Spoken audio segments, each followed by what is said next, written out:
တိတ်ပံပညာမိုင်းမှပြန်ကြည့်ကြရအောင်ဆရာဝန်နေနဲ့ပြောကြည့်မယ်အဲ့ဒီခုနဆူတောင်းခံတဲ့လူကဆေးရုံကိုသွားပြီးတော့ဆရာဝန်တွေစီမှာတွေးသွားစစ်ကြည့်ပါတွေးသွားစစ်လို့ရှိရင်ဗာများမလဲသူ့တွေးထဲမှာတွေးပုတ်တွေတအားများမယ်တွေးပြစ်တွေတအားများမယ်ကိုလက်စတရောလို့ခေါ်တဲ့တွေးတွေတအားများမယ်အဲ့တော့ကိုလက်စတရောဆိုတဲ့တွေးပုတ်တွေတွေးပြစ်တွေတအားများတာဟာကျွန်တော်ကြောက်ကကတွေးကိုစီးကြောတဲ့ခါမှာကြောက်ကမနိုင်တဲ့အထိကျွန်တော်တို့ကအစားတောက်တွေကိုမှာယူမိစားတာပေါ့မှာစားတာပါလဲဆိုတော့ကျွန်တော်တို့ lipoprotein လို့ခေါ်တာပေါ့နော်ကျွန်တော်တို့ lipoprotein အစီနော်ပြေဝစီတအားများတဲ့ဟာတွေတအားစားတယ်ဆိုတော့ဝတ်သားတို့အမဲသားတို့ကြက်သားတို့ကြက်ဝတဲ့ဟာတွေဝတ်သားဝတဲ့ဟာတွေအသားဝတဲ့ဟာတွေစားသမျှအလုံးဟာအဲ့ဒါပြေဝစီအဲ့ဒါဘာဖြစ်လို့ပြေဝစီဆိုတော့တိရွတ်တို့တိရွတ်တို့ကနေပြီးတော့ဖြစ်လာကျွန်တော်ဓာတ်ရိုက်စားလို့ရှိရင်အတီးတို့အနှံတို့အရွက်တို့ဓာတ်ရိုက်စားရင်အသွေးရပူရတတ်တယ်ဒါပေမဲ့တရိษံတွေကသွားစားပြီးမှသူတို့ခန္ဓာကိုယ်ထဲမှာဝါလင်ဆိုတော့သူတို့သုံးဆောင်ပြီးမှအစီကိုသူတို့ပြစားတဲ့အခါမှာဒုတိယထုတ်လို့တဲ့အစီဖြစ်သွားပြီပြေဝစီဖြစ်သွားပြီဆိုတော့တရိษံကအကောင်းစားတွေကိုယူပြီးတော့ကျွန်တော်တို့ကအဲ့ဒီတရိษံတွေကောင်းစားတယ်ပြီးတော့ပူလာတဲ့အဝတွေကိုပြန်စားတော့ကျွန်တော်တို့ခန္ဓာကိုယ်ထဲမှာတော့တန့်ရှင်းတဲ့အစီတွေမဟုတ်တော့ဘဲနဲ့ပြေဝစီဖြစ်သွားတယ်အဲ့ဒီပြေဝစီကဘယ်လောက်ကြောက်စရာကောင်းလဲဆိုတော့သွေးကြောတွေအားလုံးကိုပိတ်ဆို့စေတယ်ထိခိုက်ဆိုသွေးကြောအလုံးသိဆိုအဲ့လိုမျိုးပြေဝစီတအားစားတဲ့လူတွေကနော်သွေးတိုးရှိမယ်နောက်ပြီးတော့အိမ်ငိုက်မယ်ဖះเจ้าလာလည်းအမြဲတမ်းအိမ်ငိုက်မယ်ဖះเจ้าလည်းအိမ်ငိုက်ပါပဲစာဖိုက်လည်းအမြဲတမ်းအိမ်ငိုက်မယ်အဲ့ဒါတွေကသွေးနော်သွေးပြစ်တဲ့လူတွေသွေးပုတ်တဲ့လူတွေသွေးညစ်ပတ်တဲ့လူတွေကိုလက်စတရောများတဲ့လူတွေဆိုတော့ကျွန်တော်လည်းဟိုတုန်းကမသိခင်တုန်းကပေါ့ကျွန်တော်လည်းဟိုတုန်းကမသိခင်တုန်းကနော်ဖိလစ်ပိုင်မှာကျန်းစာဆောင်သွားတက်တော့ဖိလစ်ပိုင်ကျန်းစာဆောင်သွားတက်တော့ပထမနှစ်တက်တဲ့ချိန်မှာအစာချောင်ဆူတောင်းချင်းလုံးဝနားမလဲသေးမြန်မာနိုင်ငံမှာဘာမှနားမလဲသေးဘူးကျွန်တော်ကနော်ဘာမှနားမလဲပဲနဲ့ဖိလစ်ပိုင်ကျောင်းသွားတက်တာကျောင်းမှာမဟာဘွဲ့ပထမနှစ်တက်တော့ကျောင်းစတက်တော့ဖိလစ်ပိုင်နိုင်ငံသားတွေကဆရာရစာပေးတာအများကြီးတညကိုစာမျက်နှာ900ဖတ်ရမယ်ဆိုတော့တညကို900ဖတ်ရမယ်ဆိုကျွန်တော်လည်းဖတ်တာပေါ့စဖတ်တာနဲ့အိမ်ငိုက်သွားပြီ900တော့ပြောတယ်4မျက်နှာလောက်ပဲဖတ်နိုင်တယ်အိမ်ငိုက်သွားပြီစမနေ့ပြန်မိုးနေတဲ့ကျောင်းသားတော့ဆရာ900ဖတ်သလားတဲ့ကျွန်တော်ကလည်းလိမ်ပြီးတော့ဖတ်တယ်လို့ပြောရတယ်နော်မဖတ်ဘူးဆိုရင်လည်းရတာပဲဒါပေမဲ့မလိမ်ရဲဘူးမဖတ်ဘူးလို့မပြောရဲဘူးအမှန်တရားမပြောရဲဘူးလိမ်တာပဲပြောရဲတာဟုတ်မြန်မာနိုင်ငံမှာလိမ်လာခဲ့တော့လိမ်တာပဲလွယ်တာကျွန်တော်ပြောကအမှန်တရားပြောတာတအားမလွယ်ဘူးဆိုတော့900ဖတ်မဲ့အောင်4မျက်နှာလောက်ပဲဖတ်ပြီးတော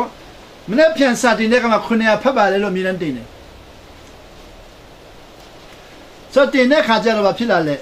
1လ2လ3လအဲ့လိုလောက်လာတဲ့ခါကျတော့စာရီတစ်ခုမှမနိုင်တော့ဘူးစာမနိုင်တဲ့ဘာဖြစ်လဲကျွန်တော်ဖះကကျွန်တော်ကျန်းစာတော့မတက်ခိုင်းဘူးဖះကလူတော့မဟုတ်ဘူးကျွန်တော်ကျန်းစာတောင်းတဲ့လူတော့မဟုတ်ဘူးเนาะကျန်းစာဖတ်တိုင်းအိမ်ငိုက်တယ်စာဖတ်တိုင်းအိမ်ငိုက်တယ်ကျန်းစာမဖတ်တော့ဆိုအိမ်မငိုက်ဘူးစာမဖတ်ဆိုအိမ်မငိုက်ဆိုဖះကကျန်းစာတောင်းမတက်ခိုင်းဘူးဖះကလူတော့မရှိဘူးကျောင်းကလည်းထွက်မဲ့ပန်းရအဲ့လိုစဉ်းစားတော့တာပေါ့ဆိုစိတ်ထဲမှာဗလားကျောင်းကနေထွက်ဖို့နဲ့ကျောင်းမတက်တော့ဘဲနဲ့နားယူဖို့ပဲစဉ်းစားတော့တာအဲ့ဒီအချိန်မှာကိုရီးယားမိတ်ဆွေနဲ့သွားတွေ့တ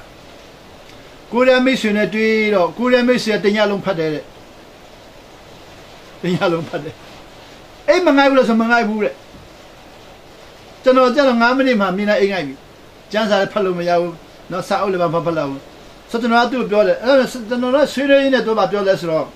့ခမည်းဖះသခင်နိုင်ငံတော်ဝင်လာတဲ့ကျွန်တော်လည်းမြန်မာအသွေးမြန်မာအခေါ်မြန်မာအယူဆနဲ့ဖះသခင်နိုင်ငံတော်ကတည်ပြီးမှဝင်မယ်လို့ယုံကြည်ထားတဲ့ပုဂ္ဂိုလ်ဆိုတော့ဘယ်လိုလုပ်ဝင်လို့ရမလဲတည်မှမတည်သေးပဲနဲ့လို့ပြောလိုက်တော့ဆိုတော့ဒီနေ့မြန်မာနိုင်ငံပြန်ရောက်တော့ခုမြန်မာနိုင်ငံမှာလည်းလူတွေကဖျားသခင်နိုင်ငံတော်တည်ပြီးမှဝင်မယ်လို့သူတို့ထင်နေကြတယ်ဟိုတုန်းကကျွန်တော်တို့ရဲ့မြန်မာနိုင်ငံနဲ့တုံ့တင်ချင်းပေါ့ဆိုတော့တည်မှမတည်မလို့ဝင်လို့ရမလဲလို့ပြောသူကသူကအံ့ဩတယ်ခင်ဗျားဖျားသခင်နိုင်ငံတော်ဝင်ဖို့တည်ရမှာလားတဲ့ကျွန်တော်ပြောတည်မှမှာမဟုတ်ဆိုအဲ့လိုဆိုဘသူတည်ရဲမလဲတဲ့နော်ဘသူတည်ချင်းမလဲတဲ့တည်တာတော့မလို့ချင်ဘူးတဲ့ကျွန်တော်ပြန်ဖျားသခင်နိုင်ငံတော်မတည်ပဲဝင်လို့ရဆိုရတာပေါ့တဲ့ဒါနဲ့တော်တော်ပြန်ခမရဘောနဂန်ဖြစ်တယ်လားတဲ့ကျွန်တော်ပြောဘောနဂန်ဖြစ်တာ16နှစ်ရှိပြီ1989ခုနှစ်မှာဘောနဂန်ဖြစ်တယ်အခု1990မှာသူနဲ့တွေ့တာ16နှစ်ရှိပြီကျွန်တော်သူ့ပြန်မိတယ်ခမရဘောနဂန်ဖြစ်တယ်လားလို့မေးတော့ကျွန်တော်ဘောနဂန်ဖြစ်တာ9နှစ်ရှိပြီတဲ့9နှစ်နဲ့16နှစ်နဲ့စကားပြောတယ် ကျွန်တော်တို့ထင်သေးတယ်ဒီငါနှစ်တမဘာနားလဲမှာတော့ကျွန်တော်ကဆက်ရှင်နေစီမင်းချင်းတော်မှာအုပ်ကလေးတရားဟောတဲ့လူတွေအားလုံးနားထောင်ခဲ့တယ်ဟိုကောင်းကြီးရောက်သွားတော့ဘယ်တော့မှမဆုံးရှုံးနိုင်ဘူးမပြောက်နိုင်ဘူးကဲတင်ချင်းမပြောက်နိုင်ဘူးနော်ရက်ချင်မှအမြင်တမ်းပါမယ်အကုန်သိတယ်နှစ်တစ်ထောင်အုပ်ချုပ်ရအကုန်လုံးစိတ်ကူးနေအကုန်လုံးတော်ပြီးနော်မသိတာမရှိဘူးဆိုတော့ထင်သေးပြီးတော့ခင်ဗျားပေါင်းနေဖြစ်တာငါနှစ်ပဲရှိတယ်ကျွန်တော်ကဆက်ရှင်နေရှိပြီးဘယ်လိုလုပ်နိုင်ငံလို့ဝင်ရမှာဆိုတော့ပြောလဲခင်ဗျားမဝင်သေးဘူးလားတဲ့မဝင်သေးဘူးအဲ့ဒါကြောင့်ခင်ဗျားကောင်းကြည့်မရတာကျွန်တော်ဆိုကျွန်တော်အဲ့လိုမှဖိလစ်ပိုင်တွေလုံးကစာဖတ်တဲ့အင်္ဂိုက်တဲ့အပြင်တလားစာကို$100ပဲရှိတယ်$100နဲ့ပဲကျွန်တော်စားတော့ရတယ်သူကြတော့ညလုံးပေါင်းစာဖတ်တဲ့အပြင်တလားကို$1600သုံးတယ်ကျွန်တော်က100ပဲသုံးတယ်ဆိုတော့1600သုံးတဲ့လူ100သုံးတဲ့လူတအားกว่าတော့ခင်ဗျားကကြောင့်ကောင်းကြည့်မရတာတဲ့ကျွန်တော်ပြောတယ်ခင်ဗျားမဝါကျွမ်းတဲ့ကိုရီးယားကြီးနော်ချမ်းသာတာကိုခင်ဗျားနော်ကျွန်တော်လာပြီးတော့နှိမ်တယ်ကျွန်တော်ကမြန်မာနိုင်ငံမှာချမ်းသာလို့ကျွန်တော်ကဆင်းရဲတာမြန်မာနိုင်ငံချမ်းသာကျွန်တော်လည်းချမ်းသာမှာပဲလို့ပြောလိုက်တယ်တော့ကပြောတယ်မြန်မာနိုင်ငံချမ်းသာလို့ကိုယ်လည်းချမ်းသာသူစိတ်ဝင်စားဘူးတဲ့ခင်ဗျားချမ်းသာဖို့ပဲစိတ်ဝင်စားလိုက်တယ်ခင်ဗျားအခုဒုက္ခရောက်နေတယ်တဲ့သူနဲ့ဆွေးနွေးတဲ့ခါကျတော့ကျွန်တော်ရဲ့အသွေးသားတွေအားလုံးညစ်ပတ်နေတာတော့ဖြစ်နေတာပေါ့သူကသူ့သွေးသားတွေအားလုံးတအားတန်ရှင်းနေတာဘူးဘာလို့သူကတအားအစာရှောင်တာဘူးကျွန်တော်အစာရှောင်ရင်တေးမယ်အစာရှောင်ရင်ဆင်းရဲမယ်အစာရှောင်ရင်ဘဝပြတ်မယ်အစာရှောင်ရင်ဖျားမယ်အဲ့လိုပဲထင်ခဲ့တာဘူးသူကမဟုတ်အစာရှောင်လို့သူကကျမ်းမာနေတာကျွန်တော်တို့ကအစာရှောင်ရင်ဖျားမယ်နာမယ်ဒုက္ခရောက်မယ်ဘဝပြတ်မယ်အဲ့လိုထင်တာဟုတ်မြန်မာနိုင်ငံမှာတော့အခုမြန်မာနိုင်ငံသားတွေအစာရှောင်ပါစေတေးမှာပေါ့ဒုက္ခရောက်မှာပေါ့တဲ့မိဘကမလုံနဲ့လို့ပြောတယ်တဲ့အဲ့တော့သူကပြောတယ်အစာရှောင်တယ်ကျွန်တော်အစာရှောင်တေးမှာပေါ့ပြောတော့သူကကျွန်တော်တေးဦးဆရာဆိုရင်ရက်40ခါရှောင်ပြီးတဲ့ကျွန်တော်ပြန်ခမည်းတေးဦးဆရာရက်40ခါရှောင်ခါသေးပြီနော်လာမလိန်နဲ့တခင်ခရစ်တော်တပါးပဲရှောင်လို့ရတယ်ပြန်တဲ့လူတွေရှောင်လို့မရလို့ပြောတော့ဗာပြောတယ်တခင်ခရစ်တော်ကျွန်တော်တို့ကိုတင်ပေးတာသူအစွမ်းပြတာမဟုတ်ဘူးတဲ့တခင်ခရစ်တော်ရက်40စာရှောင်တာအစွမ်းပြနေတာမဟုတ်ဘူးတဲ့ကျွန်တော်တို့တင်ပေးတာတဲ့ကျွန်တော်တို့လိုက်ရမယ်တဲ့ဘာဖြစ်လို့လဲလို့ပြီးတော့ကျွန်တော်ခန္ဓာကိုအားလုံးကျမ်းမာခြင်းတန့်ရှင်းခြင်းဆိုတော့ကျွန်တော်လည်းသူနဲ့ညင်းနဲ့လေးလလောက်ညင်းလာတဲ့ခါကျတော့စမ်းကြည့်ချင်လာပြီစမ်းကြည့်ချင်လာတော့1990မှာသူနဲ့တွေ့တယ်91မတ်လမှာရက်40စာသွားရှောင်တာပေါ့ရက်40စာသွားရှောင်တော့အမှနောင်တရတယ်ငူတယ်အဲ့လိုနုံရင်းနောင်တရနဲ့ကျွန်တော်ခန္ဓာကိုယ်ထဲမှာရှိတဲ့အညစ်အကြေးတွေကအပေါ့သွားတဲ့နေရာမှာအကုန်လုံးထွက်တယ်မစင်မှာအကုန်လုံးထွက်တယ်နတ်ချီမှာအကုန်လုံးထွက်တယ်မျက်ရည်မှာအကုန်လုံးထွက်တယ်ချွေးမှာအကုန်လုံးထွက်တယ်အဲ့ဒါထွက်မှန်းလည်းကိုယ်ကမသိဘူးနတ်ချီမှာလည်းအဝေးရှည်ကြီးထွက်တယ်အုံနောက်ထဲမှာအညစ်အကြေးတွေအားလုံးထွက်သွားတယ်ရက်40စာရှောင်လဲပြီးတော့ကျန်းစာဖတ်တဲ့ခါကျတော့အိုးအိမ်လဲငိုက်တာတခါမှမရှိတော့အိမ်လဲမငိုက်တော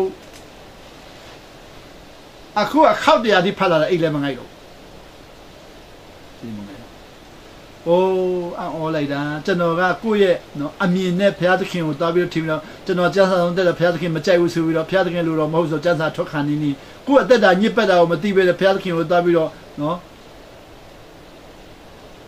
်သွားလို့လိုက်တာမိမိတက်တာညစ်ပတ်နေတာမသိဘူးပေါ့ဆိုခုနဆူတောင်းခံတဲ့လူကျန်းစာဖတ်လို့အိမ်ငိုက်နေတာဖြစ်ရင်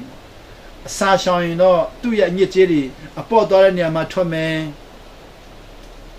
တေးပေါက်တဲ့နေရာမှာအများကြီးထွက်တယ်နေထွက်တယ်နောက်ပြီးတော့မစင်စွန်းတဲ့နေရာမှာအများကြီးအညစ်ကြေးတွေထွက်တယ်ဆိုတော့တေးပေါက်တဲ့နေရာမှာထွက်တဲ့ညစ်ကြေးတွေအားလုံးကကြောက်ကဆေးတာကြောက်ကကျွန်တော်သွေးကြောတွေအကုန်လုံးရဲ့သွေးပြန်ကြောသွေးလွှတ်ကြောမှာရှိအညစ်ကြေးတွေအားလုံးပြန်ဆေးပေးတယ်နောက်ပြီးတော့မစင်ထွက်တဲ့ခါမှာတော့အစာအိမ်မှာရှိတဲ့ညစ်ကြေးတွေအားလုံးရေရပြန်ဆေးပေးတယ်နောက်ပြီးတော့နတ်ချီနဲ့ထွက်တယ်တချို့တွေကြတော့အာမပြီးတော့ထွက်တယ်အဆုပ်တော့ဘာလို့မှရှိတဲ့အရာတွေအားလုံးအာမပြီးတော့ထွက်တယ်အဲ့ဒီမှာရေများများတောက်လေတန့်ရှင်းလေအဲ့တော့တို့အစာရှောင်လို့ချင်းမှာရေတနေ့ကို3လီတာ4လီတာတောက်ပေးရတာပေါ့ရေများများတောက်လေတန့်ရှင်းလေရေများများတောက်လေတန့်ရှင်းလေအဲ့တန့်ရှင်းလာတဲ့ခါကျတော့ရက်40ရှောင်လဲပြီးရေ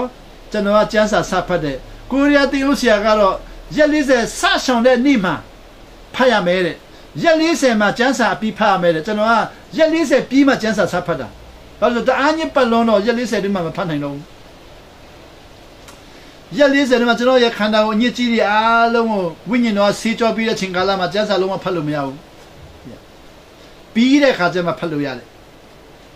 ဆိုတော့ကျွန်တော် အဲ့လိုမျိုးအိမ်ငိုင်တဲ့လူတွေကျွန်တော်တို့သွေးကြောညစ်ပတ်တဲ့လူတွေ cholesterol တအားများတဲ့လူတွေဆရာဝန်တွေကနော်ဆေးပေးတဲ့လူတွေသွေးတိုးကျဆေးတို့ cholesterol ကျဆေးတို့ပေးတဲ့လူတွေဟာအစာရှောင်လာရင်ပျောက်တယ်လို့ပြောတော့သူတို့ကမယုံဘူးဘာလို့မယုံလဲအစာရှောင်တာဘာတာရေးလုပ်ငန်းကိုဘာတာရေးလုပ်ပြီးဘယ်လိုမှမပျောက်နိုင်ဘူးလေဘာတာရေးလုပ်မှတန့်ရှင်းခိုင်းတာဆိုဒီနေ့ဆူတောင်းခံတယ်လို့ဆူတော့တောင်းပေးမယ်ဒါမဲ့ဆူတောင်းလို့ပျောက်တာမဟုတ်ဘူးကိုယ်ခန္ဓာတန့်ရှင်းမှပျောက်တယ်နာခံလာတဲ့ခါကျမှသဘောပေါက်မယ်ဆိုလို့ပြောချင်ပါတယ်